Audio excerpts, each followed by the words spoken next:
Setiap ketakwaan ini adalah bentuk badan harus sabar, hati yang bersyukur.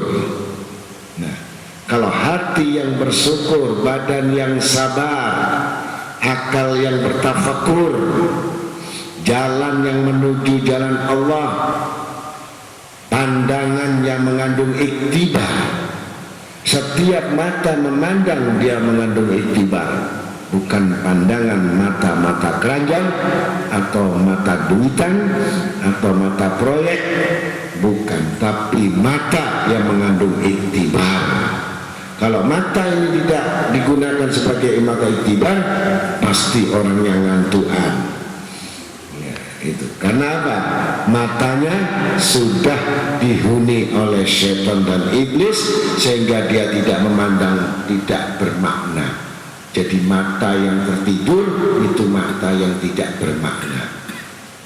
Jadi kalau mata yang bermakna, jadi setiap memandang itu iktibar, gambaran.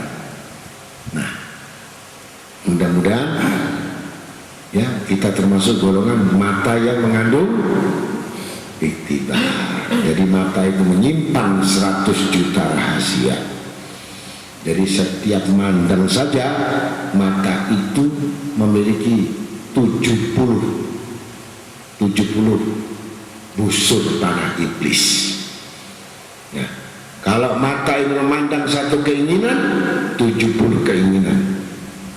Maksudnya 70 busur panah iblis, artinya setiap memandang itu ada 70 keinginan dari iblis. Ingat-ingat itu sampai Nabi SAW.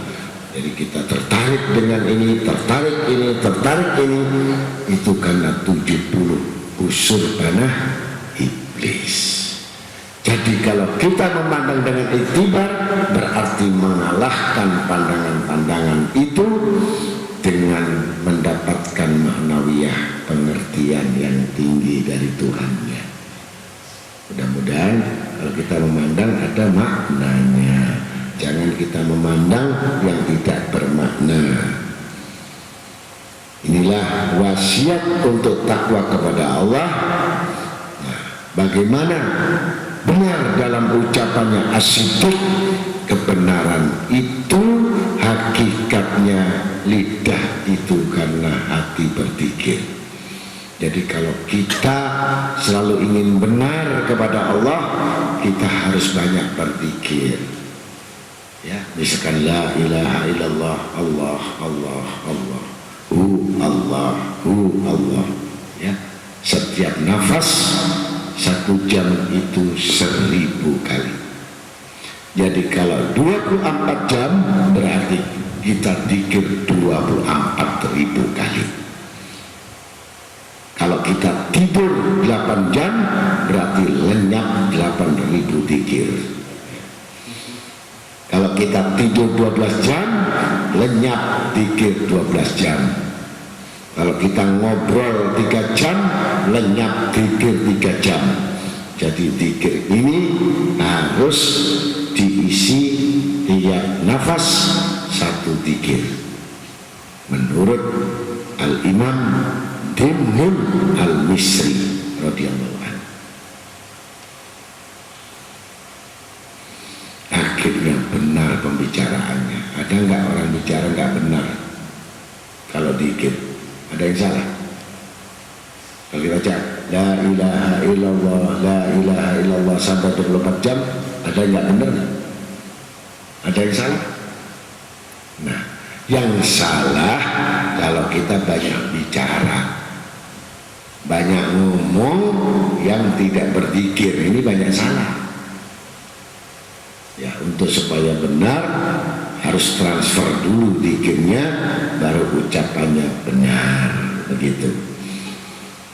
Menepati janji, orang yang menepati janji tidak ingkar, jelas ini hilang yang disebut kemunafikan.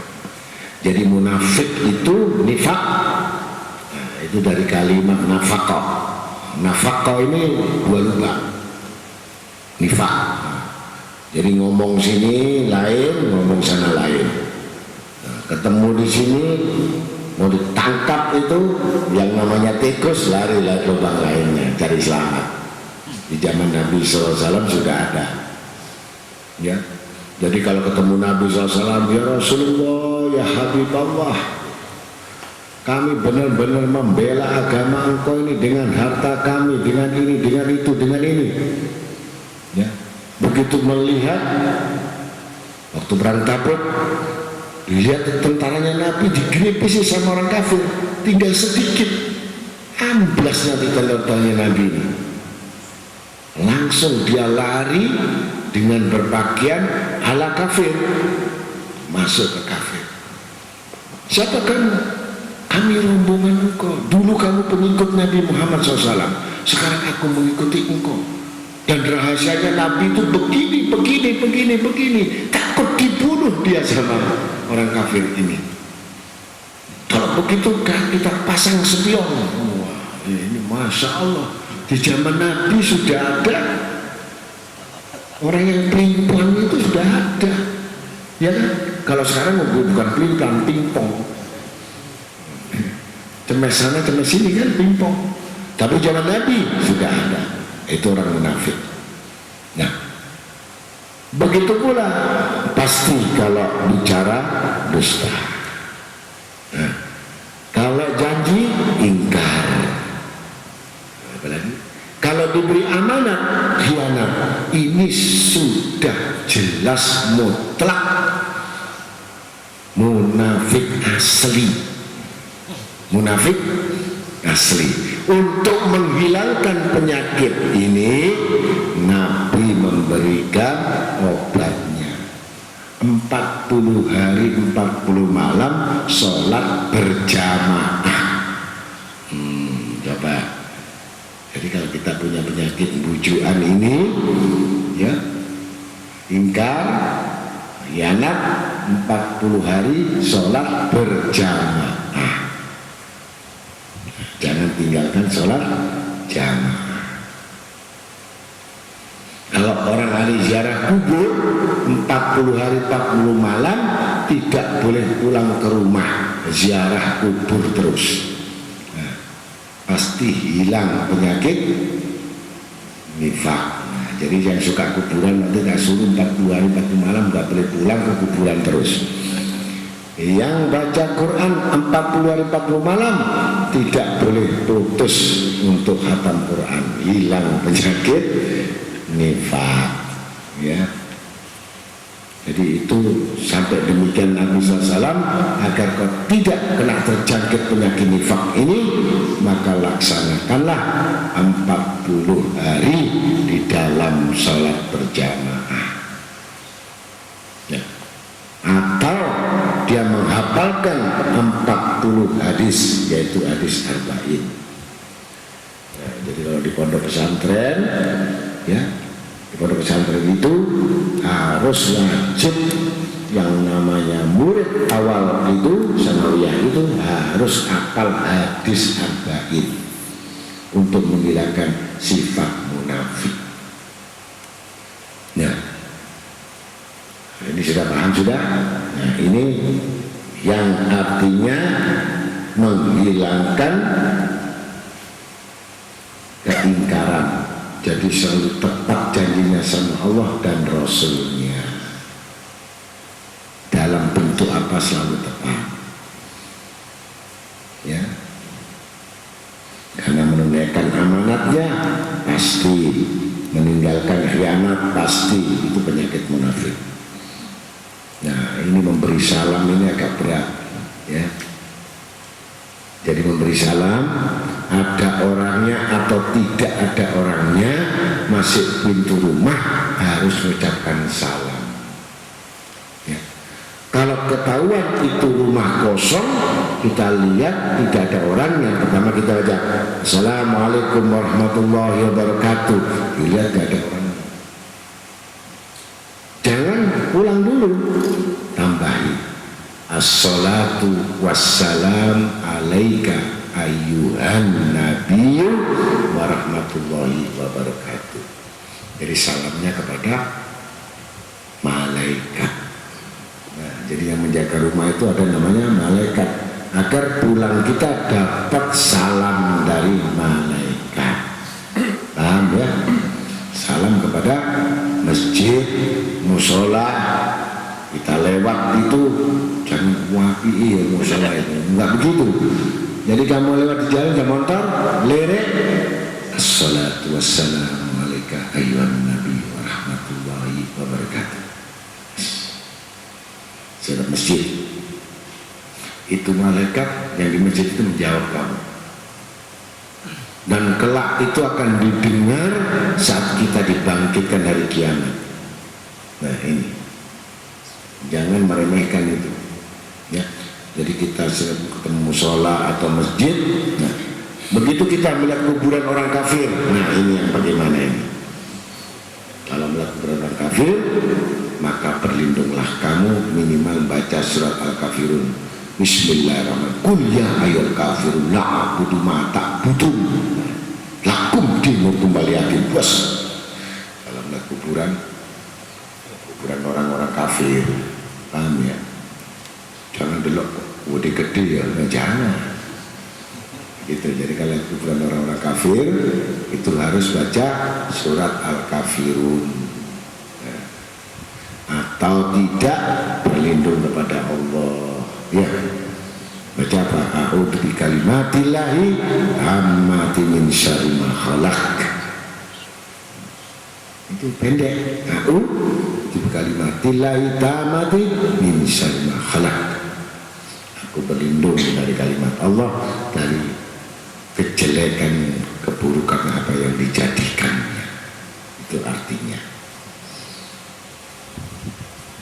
Kemudian ini menebarkan salam ini, tadi masuk sini baca salam apa enggak? Masuk meludus saya. Nah ini kalau orang tidak pernah salam masuk, itu nanti di surga nggak boleh masuk, diusir sama mereka. Itu karena mau masuk surga ini harus Assalamualaikum warahmatullahi wabarakatuh. Nah, masuk di pintu ini. Assalatu wassalamu alaika ayyuhan nabi wa rahmatullahi wabarakatuh. Udkhuluha bisalamin aminin. Masuklah kamu golongan selamat dan aman. Ya, di masjid mana-mana saja, hari Jumat hari Senin, pokoknya masuk di masjid jangan lupa, jangan tidak salam dulu tapi langsung tahiyatul masjid, ini salah. Mana ada orang yang masuk rumah tidak dibuka pintunya dahulu. Nah pintunya itu adalah salam, penghormatan itu adalah salam, kemudian salam itu baru penghormatan, yaitu sembahyang tahiyatul masjid. Nah, hati-hati ya. Jadi kalau orang nggak alim, ngaji di mana ini? Oh, ngaji di sana buduran, makanya kok buduran kabeh ini. Karena apa? Kok nggak ngerti? Nah, jadi jangan mengaji nggak mengerti ya. Mengaji lama-lama harus mengerti. Masuk musola, halaqah, tempat peribadatan gitu. Ya, sama dengan masuk pasar, kan ada doanya. Jadi kalau masuk pasar, begitu masuk pasar doa la ilaha illallah wahdahu la syarikalah lahul mulku wa hamdu yuhyi wa yumiitu wa la kulli syai'in qadir. Walaupun masuk kantor, nah, tidak ada majelis iblis dan majelis setan kecuali berbisik-bisik di situ. Pasar, keramaian orang, dan masjidnya kolam renang. Loh ini rapatnya setan itu di pasar, masjidnya di kolam renang. Jadi yang sopo kolam renang insya Allah sembahyang bersama masjid, bersama setan. Boleh, ini Nabi ya. Jadi kalau yang suka renang ini siap-siaplah kamu berjamaah dengan setan. Bukan saya, kalau mau marah sama hadis Nabi SAW. Kalau begitu bagaimana kolam renang? Ya bukan, boleh bikin kolam renang di rumahmu sendiri ya, gitu ya. Nanti kalau sudah jadi konglomerat ya, sekarang kolam mana aja, kolam ikan ya. Di sini kemudian mengasihani anak yatim ini yang berat ini, ya. Jadi mengasihi anak yatim ini godaannya besar, karena biasanya anak yatim ini nakalnya luar biasa, ganggunya, nakalnya, ngokongnya, masya Allah, ya. Marah dikit bentak sama anak yatim, habis amalnya, masya Allah. Ini mukul dikit, kecewa, habis amalnya. Terus bagaimana menghadapi anak yatim? Nah, itu pakai ilmu tuli, buta, bisu, lumpuh. Tulis. Apa artinya? Ngomel bagaimana? Tidak mendengar. Namanya tuli.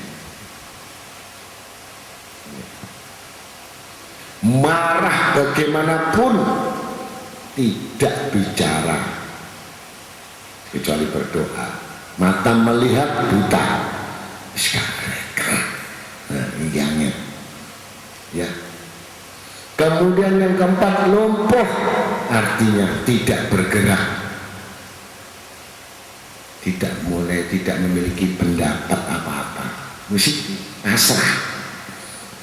Nah, kekuatannya cuma doa saja. Ini kalau makanya jangan enak-enak, ya.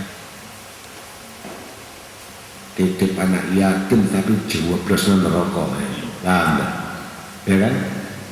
Biasanya kalau orang-orang itu biasanya ini pada umumnya karena dengar siapa yang beri makan anak yatim, memelihara anak yatim pasti dijamin surga. Ya surga itu dijamin kaya raya, dijamin nggak miskin. Itu tak senangnya kan, nggak harus sanksinya ini, ya kan? Sanksinya nggak tahu, cuman enak-enaknya saja. Kalau ngelus di bulan Rejab ini, bulan Muharram, kepala anak yatim, maka dosamu diampuni oleh Allah. Dilus-lus, ngelus rambutnya, sebanyak rambut anak yatim itulah pahalanya kamu dapatkan. Oh, coba. Kalau kamu beri makan satu piring, satu biji dari butir nasi yang dimakan anak yatim, berarti 60 tahun dosanya diampuni Allah Ta'ala. Satu butir nasi. Ngerti? Tapi apabila kamu menghardik dan membentak anak yatim, maka kamu masuk golongan neraka. Nah, ini yang repot. Itu tidak pernah disebut, ya.